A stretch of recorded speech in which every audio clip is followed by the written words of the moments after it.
Salve galera do bem, eu sou Silva Rumin e eu confesso que hoje eu estou um pouquinho mais empolgada que o normal para essa dica de leitura.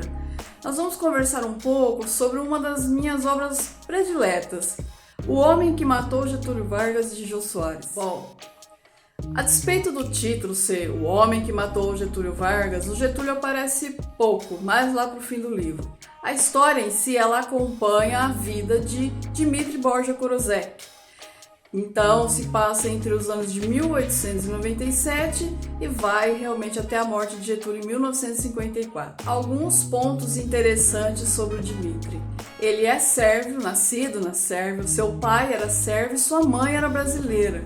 O pai do Dmitri é um anarquista ferrenho e a mãe trabalha como contorcionista. Com relação à mãe do Dmitri, a Isabel, ela é filha ilegítima de Manuel Vargas, pai do Getúlio Vargas, que na história, portanto, seria tio do Dmitri. Um outro ponto interessante sobre o Dmitri, ele nasceu com um dedo indicador a mais em cada mão. E é um cara extremamente desastrado. Pensa num desastre ambulante. Pois não, esse é o Dmitri. Quando o Dmitri faz 12 anos, ele entra para uma organização terrorista chamada Mão Negra. E nessa organização, ele aprende a arte de ser um assassino. Então ele aprende técnicas de envenenamento, ele aprende a atirar, ele aprende artes marciais, esgrima. E em junho de 1914 começa a grandíssima saga de fracassos na vida do Dmitri. Em junho de 1914, o Dmitri recebe da organização Mão Negra a incumbência de ir até Sarajevo para assassinar o arquiduque Francisco Ferdinando. Só que chegou lá com o arquiduque na mira, os dois dedos indicadores da mão dele enroscam no revólver ali, vira um rolo, ele não consegue cumprir a missão, outra pessoa cumpre, ele tem que fugir, ele entra no Expresso Oriente, ele conhece a Mata Hari e aí por uma bobajada que ele faz, a Mata Hari é presa. Então assim, ele é um fracasso e não termina por aí. Depois de ter provocado a prisão da Mata Hari, ele vai parar em Paris.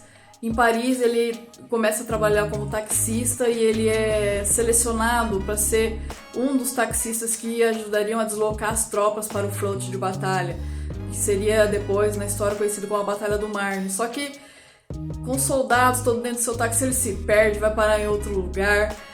Em Paris, depois desse episódio, ele resolve vir para o Brasil, ele pega o navio que ele pega é torpedeado pelos alemães. Aí ele tenta tomar outro navio, ele entra doente, passa gripe espanhola para todo mundo, vai parar nos Estados Unidos, não sei como.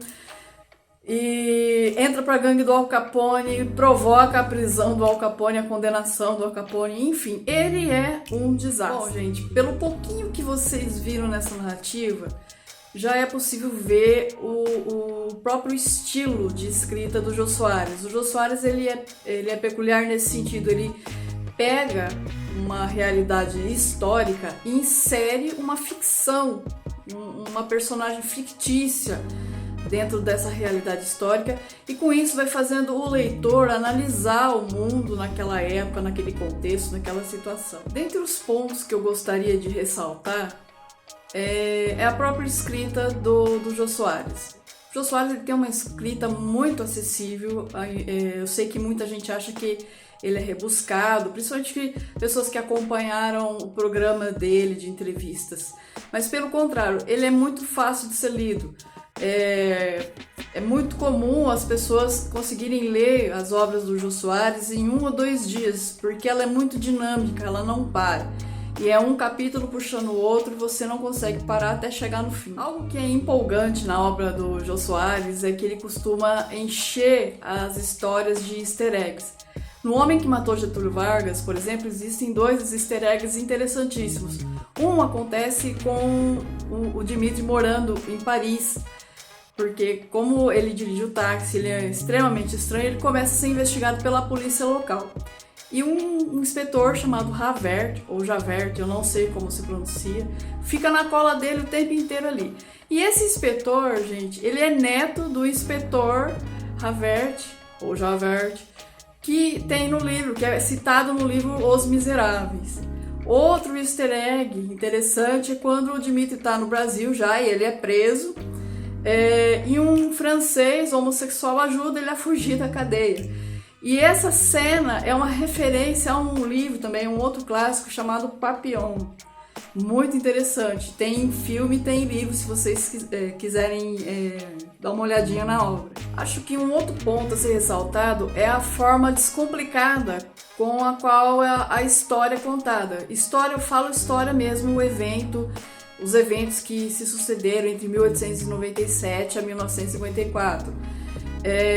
O Dmitri ele passa por diversos países. Sérvia, Paris, Estados Unidos, depois vem para o Brasil. Então, é uma análise desse período de acordo com o olhar do Dmitri. É justamente nesse olhar do Dmitri que eu acredito que seja um grande plot do livro, porque ele consegue transportar o leitor para uma visão mais próxima dos eventos que sucederam naquele período.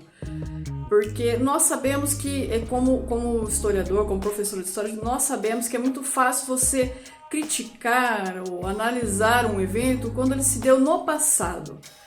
E dificilmente nós conseguimos criticar com o mesmo olhar o que está acontecendo agora. Então, muitas vezes a história parece que nós estamos vendo as situações, as coisas acontecerem no livro com um olhar meio alheio, um olhar de tolo. E, na verdade, eu acho que esse é o grande mote do livro. Todos nós somos tolos, somos alheios ao que se passa nesse agora. Eu me lembro que quando eu era criança e eu estudava nazismo, eu tinha uma pergunta que me deixava muito incomodada. E eu me perguntava como o povo alemão pôde deixar que um tirano tomasse o poder e fizesse tudo o que fez, construísse campos de concentrações e campos de extermínio e levasse a humanidade a esse clímax de violência tão grande.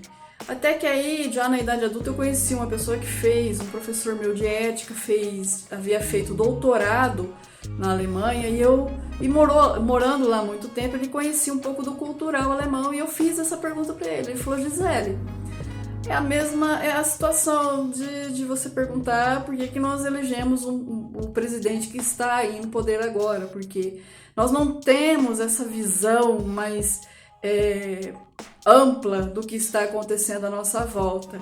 Então, o livro O Homem que Matou Getúlio Vargas, ele realmente não entra com profundidade nas questões históricas, porém, ele tem esse mérito de fazer com que você, acompanhando o personagem, você olhe o mundo com esse olhar mais alheio, menos crítico, mais instantâneo, talvez. Olha, eu sei o que você está se perguntando nesse momento ao ver esse vídeo.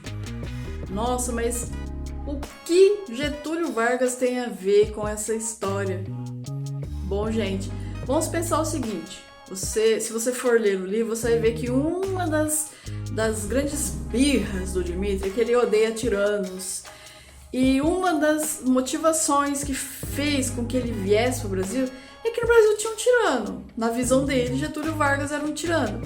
E dentre as muitas peripécias em solo brasileiro, uma delas são tentativas de matar Getúlio Vargas. Basta pensar o seguinte, aí eu não vou dizer como dá o desfecho, mas digamos que dentro da história ele tem uma participação bem ativa nesse suicídio do Getúlio Vargas. Então é isso, pessoal, eu espero que vocês gostem, eu espero que vocês se interessem, eu espero que vocês leiam e apreciem o Jô Soares, tanto quanto eu aprecio. E até a próxima, um beijo para todo mundo, obrigado por terem aguardado o vídeo até aqui, por me acompanharem. Poxa, Javert. Sabe, eu acho que os livros deviam vir com algum tipo de indicativo de como se pronuncia os nomes, porque ninguém é obrigado a falar francês. Vocês admitem que ninguém é obrigado a falar francês. O Papillon, eu sei que é Papillon porque eu li o livro e vi o filme, então eu sei como que é. O Papillon é o nome do personagem principal, mas Javert, não sei. Fica aí, se vocês quiserem comentar, me dizer onde eu acho a pronúncia correta do nome do inspetor, eu vou agradecer muito.